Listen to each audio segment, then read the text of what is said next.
just like I said yesterday, and then having the opportunity to watch the film, there were definitely a lot of plays out there that needed to be made. I talked about, third down. The unique thing about only having six, I think we have 6 or 7 third downs, and a couple of those were situational third downs. It was a very unique situation, but we didn't play well on third down on either side of the ball. Offensively in the red area, we did an okay job. Obviously, you want to pick up those short yardage situations, and then defensively, it comes back to fundamentals, which I always talk about. You even look at the big run play. We had 2 players that were pretty much unblocked that probably should have made that play, and they expect to make those plays, and we as a coaching staff expect them to make those plays. But overall, I would say that they came out. The Cardinals came out and they played better than us. They executed better than us, and we have to go back to the drawing board and get better. I know there's a lot of chatter about the question last night of you said that. I didn't mean anything by that. It was more of a defensive response, and ultimately, and I tried to clarify that with the follow-up question because ultimately all of those decisions are mine. So I just wanted to get that out there. Fire away.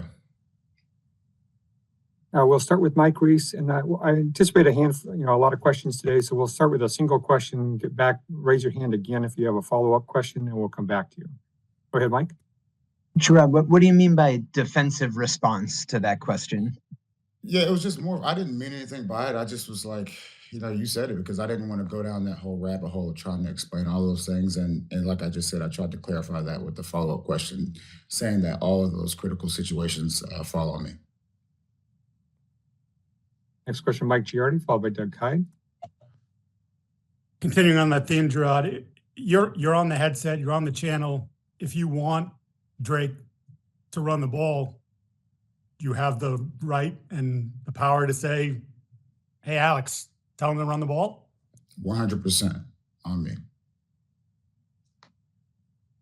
Doug Hyde, followed by Phil Perry. Morning, Jerod. Has there been any organizational disagreement about whether to use Drake Mayo on design runs?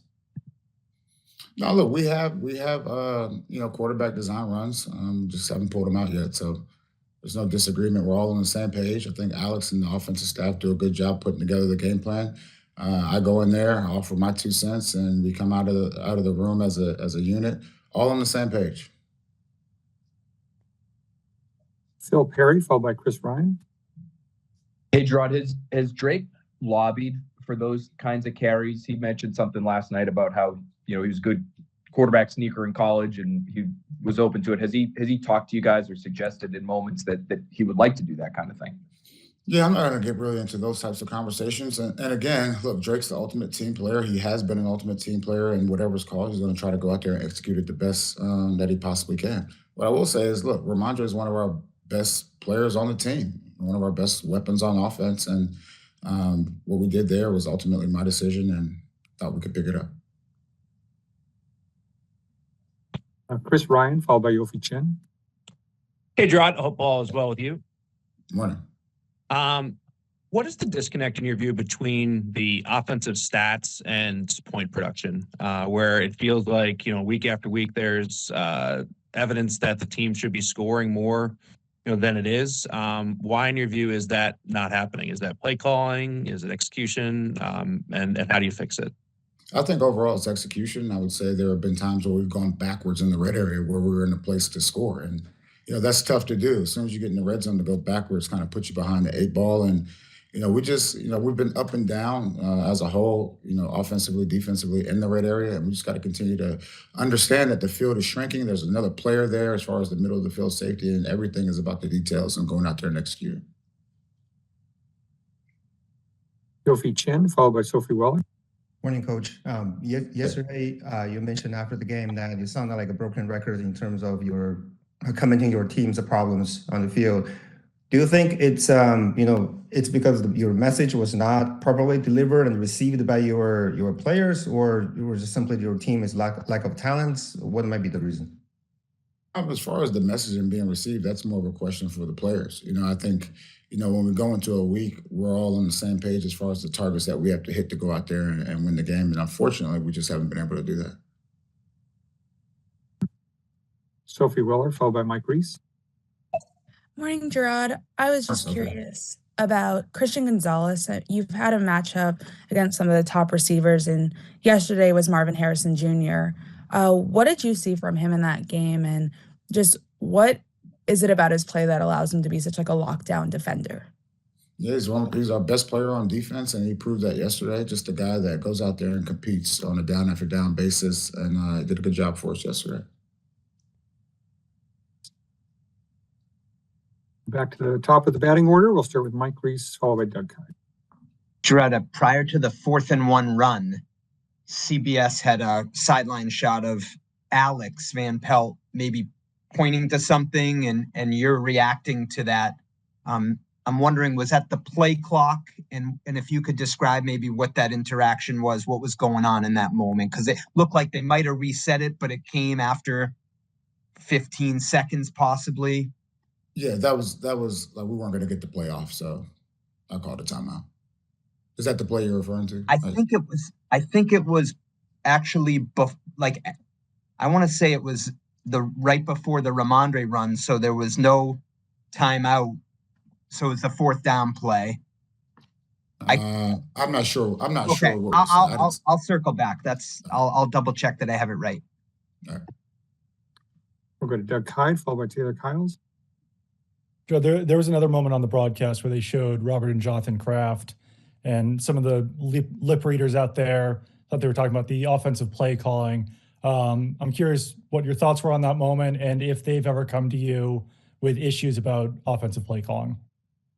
Yeah, I haven't seen anything like that, so I'm not sure what you're talking about. What I will say is, they've been fully supportive of us as a team, and look, they're huge fans of the team that they own. So whatever they said, that's what they said. Thanks. Taylor Kyles, followed by Chris Ryan. Morning, Coach. Thank you for your time. I know last night you mentioned with the run defense that if you take away the one big run from James Conner and things didn't look so bad. I know you said something similar after the Jaguars game, but it seems like lately teams have still been able to make those body blows, like get enough yardage to stay on schedule. So are you willing to kind of concede that as long as you're maybe taking away some things in the pass game, or do those body blows also still add up? Because it seems like you faced a lot of 3rd and short situations the past few weeks. Yeah, the body blows have definitely hurt us. I thought Connor, ran the ball very hard yesterday, and obviously, that front, they do a good job on their doubles and things like that. But you're exactly right. The body blows, they hurt. But in saying that, like the long run by Connor, we were there to make the play. We just didn't finish the play, which is a frustrating thing, and it turns into a 50-yard gain. So, and again, that's what the NFL is. It's every play is 6 seconds, and you got to have ultimate focus and ultimate execution in 6-second increments, and we just weren't able to do that. Thank you. Thanks. Chris Ryan, followed by Yofi Chin. Hey, Gerard, with 3 games left here, could you speak to your evaluating process at this point, and whether it comes to coaches or players, like what you're looking for to see that there is progress going into next season, and whether certain players or coaches are a part of winning moving forward? Yeah, there are definitely different measurements or metrics that we'll look at the end of the season, and that we look at right now that we want to see next week, because every week is about getting to 1-0, and everything's being evaluated. I'm being evaluated, the coaches, the players, we're all being evaluated, and no one's happy about where we are right now, and some things have to get better. Thanks. Yofi Chen, followed by Phil Perry. Hey, Coach, I want to ask you about the Cole Strange situation. You guys added him to the active roster last week. I understand you have a certain window to do so, but he was inactive yesterday.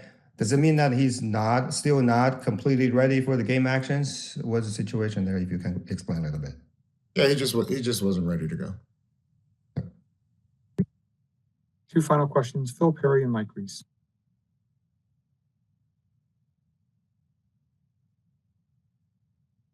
Jerod, just getting back to your comments from last night, are you worried at all that those comments, you said you didn't mean anything by them, are you worried at all that they get taken, or your players hear them and take them the wrong way?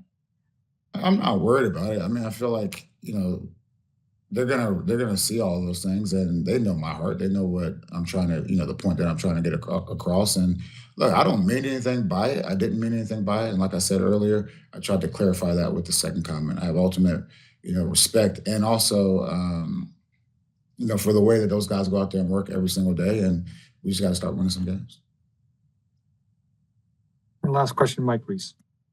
So, Jerod, I'm going to clean up my other question on the 4th and 1 run that Ramondre was stopped short on. Did you feel like operationally, like the time was good, like you before, the ball was snapped, or were you worried at all in that moment that the play clock might be coming down on you to get that play off, and that ultimately got off before the play clock went down? I wasn't worried about it. And look, ultimately, we missed the block and we weren't able to get the first down. Thanks, guys. Thank you, Jerod. Thanks, everyone.